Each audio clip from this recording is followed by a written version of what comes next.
Hello, everyone. Today I am going to be sharing my thoughts on the fourth studio album by the Nashville Texan artist Kacey Musgraves, the country singer who has taken the pop world by storm following her massive success that was 2018's Golden Hour, an album I have reviewed on this channel, so I will link it in the description for anyone who is interested.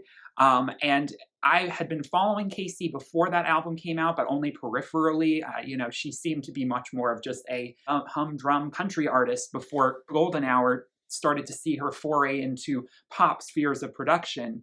And the lyrical content was just what really stuck out. And obviously, she also had, I think, a bit more of a gay following compared to other country stars of her peers, just because of songs like Follow Your Arrow being so queer friendly, and the messaging in her songs being always very feminist, a big kind of middle finger to the misogyny and the patriarchal sort of tones and the homophobic tones that come across in a lot of male-dominated mainstream country music today.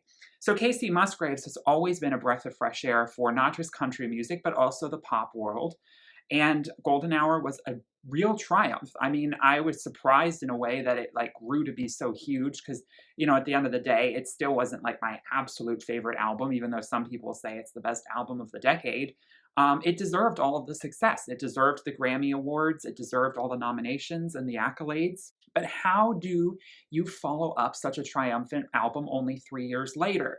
That was always going to be a difficult task for Kacey, although I knew that she was definitely capable of bringing something competent to the table to, sort of continue her legacy. But in some ways, was it always inevitable that there was going to be a bit of a step back or a step down? I don't know. I mean, I'm certainly going to have to be honest in this review and say that I am very underwhelmed by this record, which I think I have been seeing as part of the general consensus for most people when they talk about this record.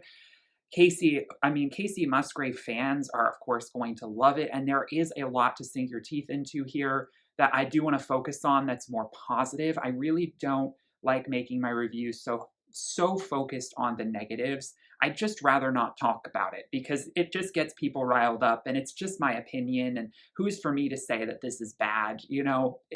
I'm not even like the hugest Kacey Musgrave fan to begin with, so am I already a little bit biased going into this review? Probably. Just keep that in mind. If you're a real fan of Kacey, take this review with a pinch of salt, okay? Because I'm also not the hugest country music fan, even though, I love me some banjo, I love me some acoustic moments, and that songwriting can be very, very beautiful and thought-provoking. And that's something that Kacey definitely had under her belt. And that's the first and foremost thing that I think this album is missing, which is a lot of that heavily poignant lyricism, that thought-provoking, contemplative, ruminative songwriting that she is so well known for, where she really kind of crafts a line to mean a bunch of different things and has this artful play of words and just is like a real wordsmith when it comes to just coming up with ways of calling different people out, talking about society, talking about love. And of course, this is being billed as her divorce album. Kacey jokes that you can't be a country star without having a divorce under your belt. And of course, her previous album, Golden Hour, she was pretty much, I think, already married, if not engaged to her then husband, Rustin Kelly, who she is now divorced in 2020. And so the aftermath of such a summer, hazy, like honeymoon album that was Golden Hour is a much more jaded, bitter breakup record. But this album isn't actually as grimy and jaded as I expected it to be. And the lyrics don't necessarily focus entirely on the divorce in spelling things out. In fact, her ex-lover is only hinted at on some of the songs. I mean, some of the songs definitely fit the theme. Others, I think, are just songs of, someone in their 30s kind of contemplating life and love and time and moving through that with your friends and the ones who are there to really help you out through hardship. And so overall, there is a theme of just being in your 30s, I think, being in your early 30s and figuring life out. I'm not a huge fan of the album cover. I will just say from the get-go, I think it's a little bit generic. And unfortunately, that's something that, again, I think summarizes a lot of how I feel about a bunch of songs on this record. As far as the sonics go, we are definitely like leaning a lot more into what I guess you could call synth country territory, synth pop country. Because as much as there are things like the banjo in there and the acoustic guitar is, of course, laid in across most of this, we are dealing with a lot of vocal manipulation. We are dealing with a lot of synth airy ambiance, and of course, some moments of pop beat structures that will cater to pop radio in the way that I think we all expected. I'd heard rumblings as this album was coming out. People were kind of thinking, oh, she's going to be the next Taylor Swift and she's going to put out an album like 1989 where she really pivots from country and puts out just a unapologetic pop album full of bangers for the radio, and she's going to be all over the place in terms of the pop world. And I don't know if this is that album for her. In fact, I have a feeling it's not. For one thing, this album is not nearly as pop facing as 1989 was, and upbeat, but it's also not necessarily really strong enough in terms of the hooks and the appeal for a lot of it, I think, to garner that sort of success. It sort of is, in a way, kind of putting her back into the sort of lane of just being a pop country singer. The more unique elements that make Kacey Kacey, I just don't feel so much on this record, except for the introduction of Spanish elements in her music. That's sort of the one thing I find very interesting about this project. We have that on the opener, Star Crossed, which is very airy, very whimsical, with the Spanish guitars lulling us in, sort of like a lullaby, but before it all crashes down very ominously. It's got actually some of the heaviest guitar work on the entire record, but at the same time is so airy and featherweight. The fall of two star-crossed lovers. We're setting the stage for an epic drama that is about to take place, and I think she, ordered the track listing around this album accordingly. I don't want to spend too much time, I said, like talking about some of the songs that I have more negative things to say about. So in order to keep this album's review slightly more brief, I am just going to really focus on the songs that I actually really enjoyed upon my first and second listens to this record. So songs that initially really stuck out to me, besides Star Crossed, was a lot of the songs towards the back half of the record. I think the front half of the record, we have some songs that are geared more towards singles. For example, Simple Times, which features some, I think, really fun, summery keyboard synth work as the real elevating moment of the song. Otherwise falls flat, I think, in some very basic production and very basic vocal delivery and melodic construction. It's Kacey sort of just going over a trope we see a lot of the time in nostalgic, pop music that's meant to be about being a child or a teenager. We've seen this done a lot before with a lot of other pop and country artists, but at the same time, it's a whimsical, light tune that I think carries well for background music on a car ride or in the back of a shopping mall, which is, of course, the setting that she is reminiscing for in much of the lyrics and in the music video. Just being with her friends and carefree. And then Cherry Blossom takes a little bit more of an Eastern route to sound a little bit more Japanese. I think Kacey has a real love for Japanese music and culture, as she's enjoyed performing in Japan, and her style and fashion and music. She seems to have a bit of a sensibility for it. Cherry Blossom leaves still a little bit more for me to be desired. I don't know if maybe I want a little bit more synth keyboard work in there, just something a little bit more shimmery and sparkly and effervescent. But it's definitely going in that territory. These two songs will go on any sort of summer, easy listening playlist that's like alternative pop music. It's going to fit perfectly in that lane, and I could see it doing very well for what it was for. But it's also very simplistic melodically, very simplistic lyrically. So later in the record, we definitely have some songs that I am not such a fan of, like Breadwinner, for example, which has perhaps the worst melodic construction I've ever heard from her. It's just very lazy. Something about it just doesn't sit right with me. And the vibe and the message of the song, I understand, I appreciate, but it just falls flat for me in the delivery. This is far from a high horse moment where we just have such a slick disco beat going attached to really poignant lyricism. This song just does not meet the levels of what High Horse was, and I don't think this song deserves to be a single for that reason, even though it's one of the more up-tempo ones. The songs I actually prefer are in the latter half of the record are the slow ballads. Hookup Scene is a real, I think, standout in the fact that it brings back some of her more relatable, poignant lyricism, singing about how the hookup scene, which is something that she's now having to kind of experience all over again as a newly single person or a newly divorced woman, I felt very spoken to. I mean, isn't the hookup scene just the most draining and exhausting thing you could be a part of? For someone who's really looking for a real, true connection, you just feel like you're just a used rag that's getting used over and over again by people who won't have anything to do with you the next day. You end up feeling more empty than full at the end of it, even though it feels like you're trying to fill some sort of hunger or need.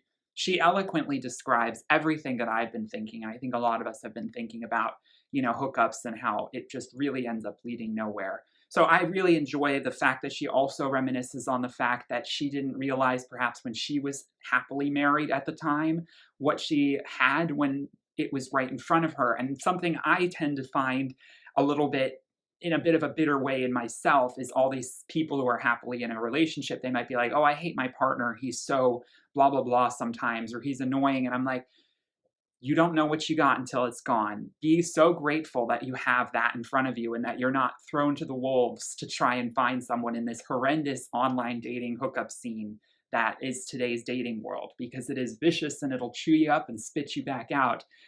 So sometimes you really don't know what you have until some perspective is brought in. And of course, the grass is always greener. I'm not saying that people who are in a relationship don't have problems, but it's very easy on the other side to feel like, gosh, wouldn't that be the best thing in the world?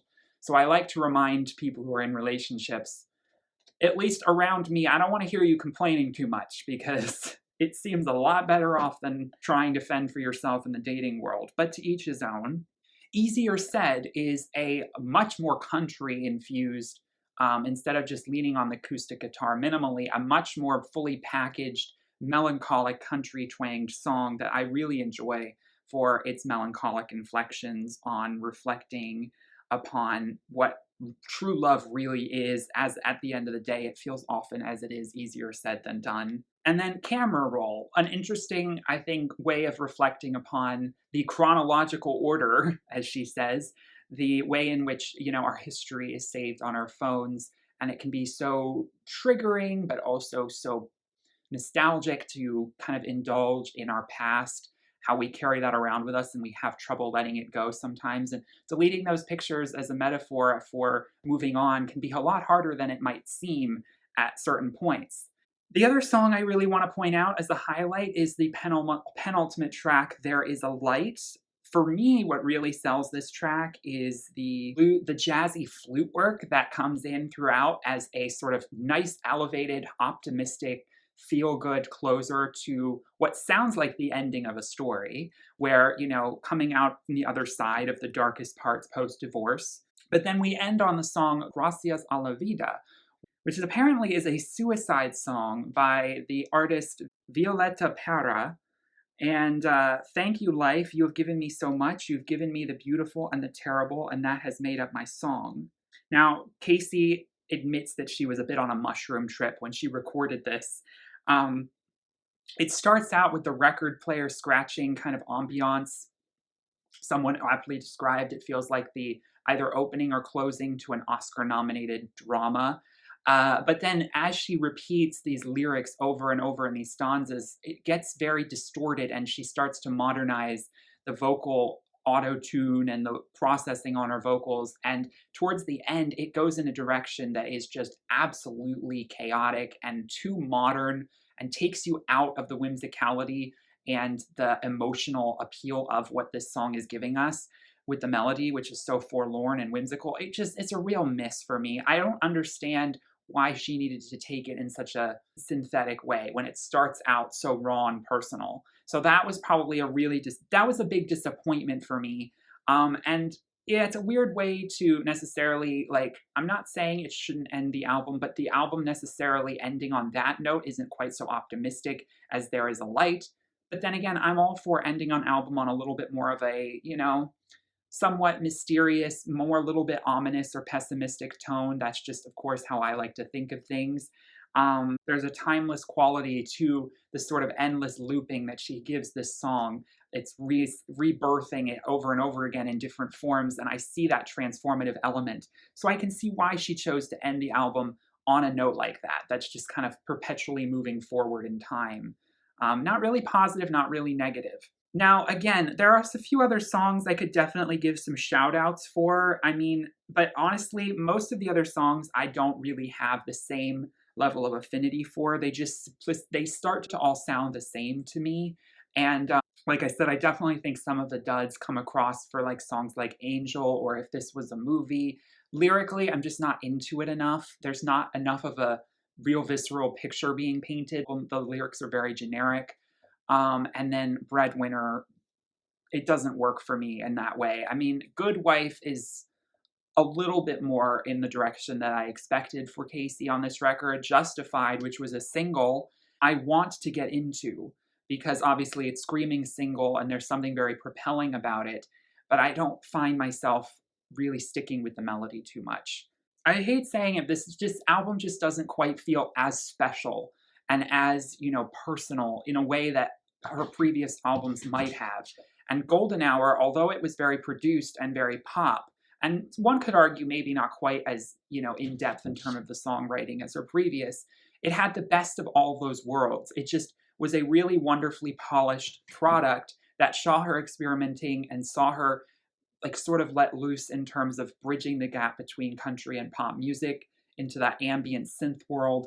And then on this album, obviously she still kind of has her foot in the country world. She's not wanting to let that go, but she's introducing elements of electronic production that I just don't think jive really well with what she's trying to do with the country sound. I don't think those genres are meant to blend as much as she's trying to make them do on this record. If she influences other sort of jazzier sounds like the flute work, or if she wants to go in a more different acoustic route, if she wants to introduce all those other elements, that's can be really interesting and kind of transform into other different genres very interestingly. But this album, I just feel like there's a lot going on. But then at the end of the day, it's also a lot of nothing. And I know that sounds really harsh. Some of these songs are definitely going to be earworms that stick with me. Like I said, there's a lot of easy listening on this record, just sort of summer breezy songs.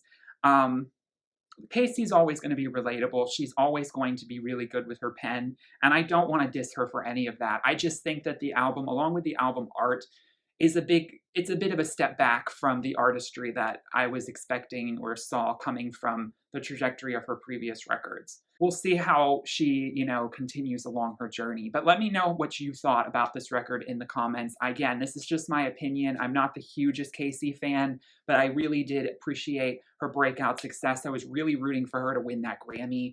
And I really wanted her to continue down that critically acclaimed success route. And this time around, it's a bit more of a mixed bag. But at the end of the day, it's all subjective. And I hope you all enjoyed this review. Please give it a like if you did. And I will see you all in my next review. And I hope you all have a wonderful, blessed day. And I will see you in my next video. Peace, love, and light. Bye.